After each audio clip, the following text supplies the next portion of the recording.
Pull up your jug and slowly draw through the center to create the point of the heart.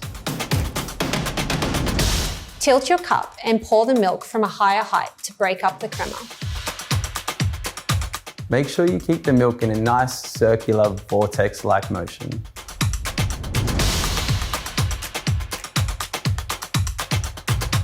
Espresso should drop from the spouts at around 8 to 10 seconds. What we're looking for is a flow that looks like warm honey.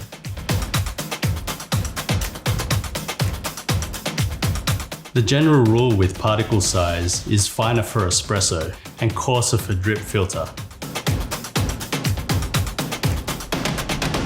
Lighter roast will retain more of the natural flavours of the bean, whilst darker roast will better represent more boldness and intensity.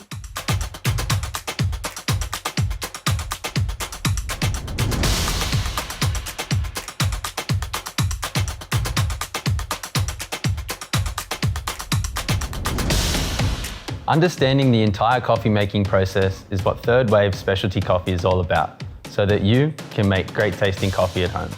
Join us on the Breville Coffee Journey.